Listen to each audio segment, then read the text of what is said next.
to Walgreens. I looked up and found the new movie style Venom from the VenomPool Wave. Walgreens gets their figures in totes, not in shipping boxes like Walmart, so you can see where it's rubbed against the top of the tote. So not that doesn't concern me much, because I'm going to open this up and throw the packaging away, but see how that bothers some people. The packaging is really nice. You have the Venom logo on the top of the box. Looks like a nice render from the movie on the side of the box. So it'd be nice to have a larger, clearer picture of that. But, the Venom logo on the bottom of the box. It looks like some of the symbiote taking over the box. The Hasbro logo. Warning! +4.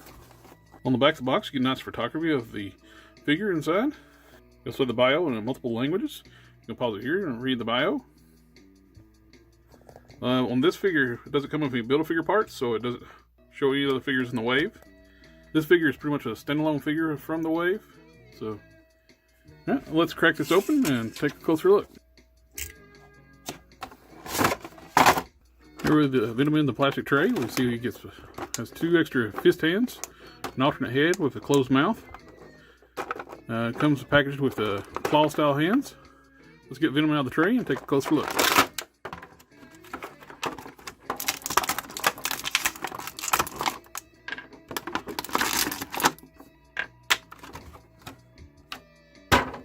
Here's Venom outside the packaging. It's a very good looking figure. I really like the sculpt of the figure. The proportions look really good. Closer look at the body. There's a really nice texture on it. The veins, painted on veins, they're not actually sculpted on, they're just painted.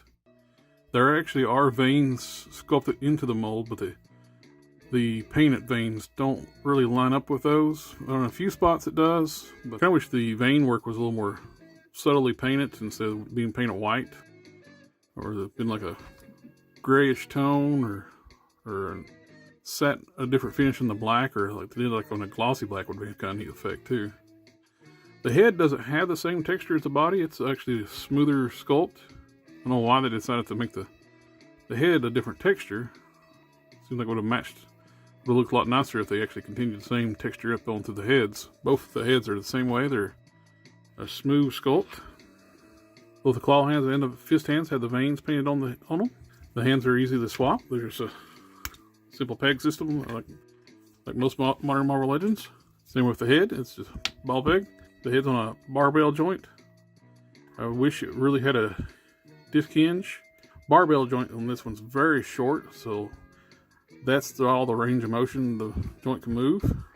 It can roll around a little bit, but once the head is actually on the figure, you get no up. It looks down pretty good, but up, that's as far as you're going to get. He's going to look straight ahead. Let's do a quick rundown on the articulation of this new figure. As is pointed out, the head is on a barbell joint, and it looks as far as it can go up, look down, 360, get a little bit of tilt, a little attitude on the head. The shoulders on a disc hinge, they can go up quite a bit, past 90, full 360. Bicep swivel, full 360. Double joint elbows. For bulky arms, the arms will go all the way up against fold all the way up. Hinge and swivel wrist on the pegs, and full 360, and they're hinged. The torso is quite a bit different from normal Marvel Legends. It doesn't have a standard ab crunch. It's got an upside down ab crunch and a diaphragm joint. The diaphragm joint allows for a lot of movement. Now go back, forward, and rotate side to side. That's instead of a waist twist, you have your twist in the upper diaphragm. I'll do a full 360. And plus you also have the upside down ab crunch, which, and working together, you can go back this far and crunch all the way forward. The hips are on standard ball joints. You can kick all the way up to here, out that far. There's a thigh swivel, full 360, double joint knees, kick all the way up, actually touch the back of his lower back, There's no boot cuts, which I'm glad, because it would look really ugly on this joint, similar to like when they did with the old Venom with the boot cut down here, and it looks ugly when you use it. He has hinged ankles and ankle pivots. Let's do a little bit of size comparisons. Here we have the new Venom next to Pizza Spidey, and the old Venom on the Hyperion body, which emphasizes how much better this one looks. I really hope they give us a new comic book style Venom on this body with different feet. Here we have Venom next to the Tom Holland Spider-Man and the Nick Fury. Here we have Venom next to Wolverine and Bucky Cap. And in case anyone is curious, you can actually swap the head out with the previous comic book style Venom. Same size ball joints. And that head actually looks really good on this body. There's one other head swap I'd like to try on this figure before wrapping up.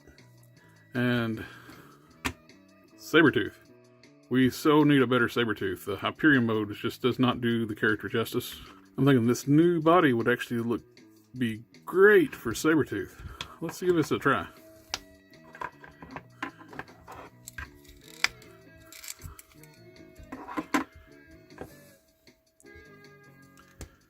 Okay.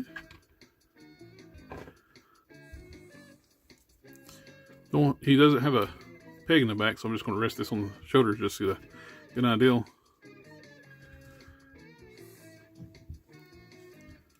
That looks really good on this body. And that's actually so much better looking scale-wise for Sabretooth than the Hyperion mode ever was. I really like the texture too. It really kind of works for a Sabretooth. I might be making a Sabretooth out of one of these. I originally was just going to pre-order this figure, and I just happened to run into it at Walgreens the other day. It's kind of too hard to pass up. And I have another one on pre-order at Amazon, and I was debating about canceling the pre-order for take a look at the review, but I really kind of want to get this because I think this would be a great base for some future customs, or it's just all around nice, so nice a figure. I don't know, might actually have a second one. There's one. Oh no, it's a great looking figure. I highly recommend. Even if you're not into the MCU figures, it's just a great figure all around. Love the articulation. A lot of people were talking about having a butterfly joint, but his shoulders are so bulky. I don't know if they could actually done a butterfly joint and keep it looking nice. A lot of times when they do the butterfly joint, they give them little tiny shoulders. I like the bulk of the shoulders, and a bigger shoulder makes the arms look more beefy and allows you to put a bigger bicep. Like on the Warpath figure, the shoulders are tiny, and they couldn't make the biceps bigger because of the smaller shoulders. This is a great figure, and I highly recommend it. It's going to make a great addition to my collection shelf. And I hope you all enjoyed the review, and I'll see you all next time.